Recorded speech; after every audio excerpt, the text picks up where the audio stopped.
Hello and welcome to Idea TV Midday News. I am Chidera Okere. We'll begin with the headlines. Nigeria backs UN votes supporting Ukraine. Climate change could cut Africa's grazing land by 65% by 2100. EU and Northwest states partners to tackle out of school crisis. SPIRO raises $50 million to expand electric motorcycle network in Africa. Away from Africa, Iran rejects US claims on missile program as big lies in business. Medical tourism cost Nigeria $549.29 million in 9 months. In health, REMI Tinubu launches menstrual hygiene initiative for 370,000 schoolgirls. In sports, ATILOLA tops West African under-14 tennis rankings. Now the news in full.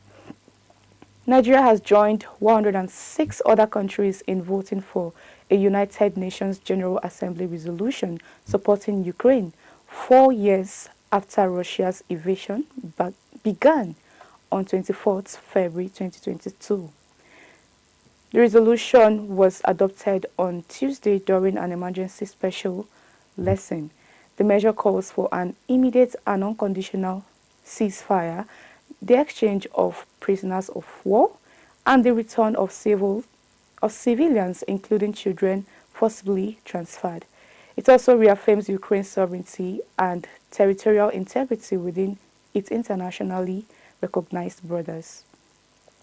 United Nations Secretary General Antonio Guterres described the war as a violation of international law and urged renewed diplomatic efforts. Russia rejected the criticism, insisting any settlement must address what it calls the root causes of the conflicts. Moving on, climate change could reduce Africa's grazing land by up to 65% by the end of the century, according to a study published on Monday by the Potsdam Institute for Climate Impact Research. The report warns that rising temperatures and shifting rainfalls patterns are pushing grasslands beyond the safe climate space needed for livestock such as cattle, sheep, and goats. Researchers say Africa is particularly vulnerable because many grazing areas are already near critical heat limits. Even if global emissions are sharply reduced, the continent could lose 16% of its grassland by 2100. Under a high emission scenario, losses could reach 65%, with coastal grazing zones at risk of disappearing and others shifting southwards. The study warns that between 110 and 140 million livestock farmers worldwide could lose their livelihoods, most of them in low-income countries. Livestock farming supports food security and rural incomes across Africa, but experts say the scale of projected climate change may exceed traditional adoption measures such as herd immigration or switching animal species. Moving forward, the European Union is partnering with Sokoto, Kebbi, and Zamfara states to address the out-of-school children crisis through a jointly funded education program implemented with UNICEF. The initiative focuses on strengthening early childhood education to improve enrollment, retention, and completion rates. Speaking on Tuesday, Sokoto State Universal Basic Education Board Chairman Umar Tambuwal said investing in early learning is key to preventing dropouts and closing future learning gaps. More than 160 early childhood centers received teaching materials between 2024 and 2025 with plans to expand support. The program also includes teachers training, infrastructure upgrade, and digital tracking system to identify out-of-school children. Officials say sustained funding and community engagements are expected to improve access to quality education across the 3 northwest states. African electric mobility company SPIRO has raised $50 million to scale its battery swapping network across the continent. The funding round was announced Tuesday, February 24. The round is backed by African Exports Import Bank, the Africa Go Green Fund, and climate-focused fintech platform, Nithio. The new capital will support the expansion of SPIRO's battery swapping stations, strengthens its technology platform, and drive growth into new and existing markets. Founded in 2019, SPIRO operates in 6 African countries and says it has deployed, more than 80,000 electric motorcycles and installed over 2,500 swapping stations. The company aims to accelerate clean transport adoption and cut carbon emissions through its pay-per-swap model. We're now going on a quick break. The news continues when we return.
Welcome back. If you're just joining, this is Idea TV Midday News. Now the rest of the stories. Away from Africa, Iran has dismissed allegations by Donald Trump that it is developing missiles capable of striking the United States, describing the claims as big lies.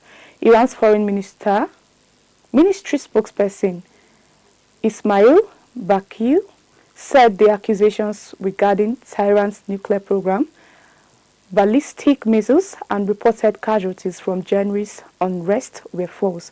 Trump, during the State of Union address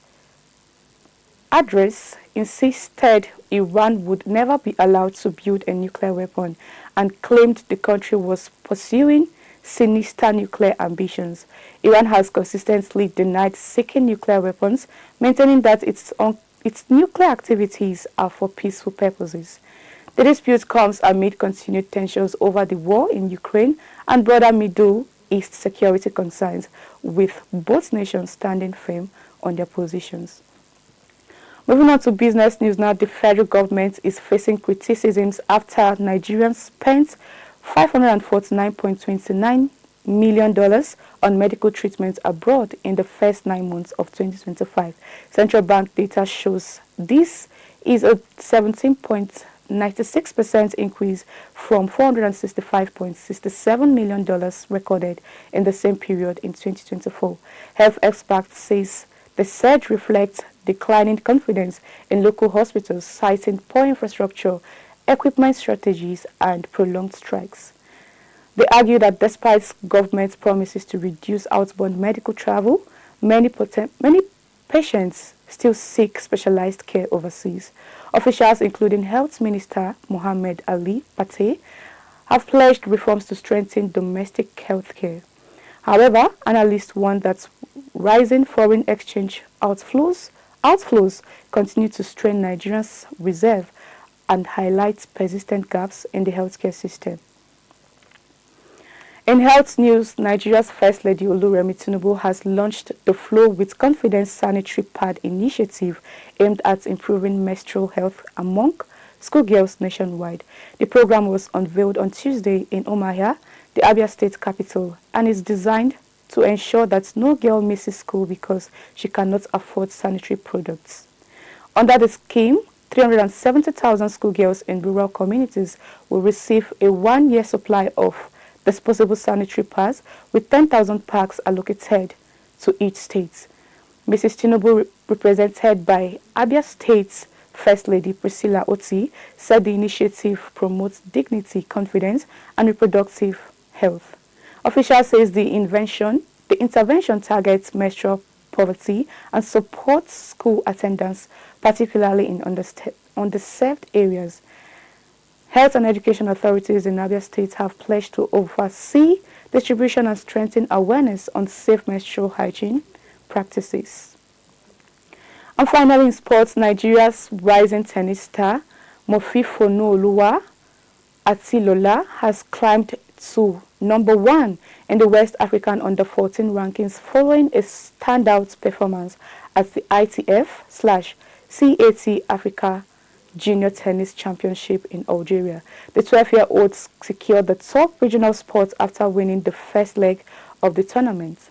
Her performance also lifted her to 4th in the overall African Under-14 rankings, marking her highest continental position so far.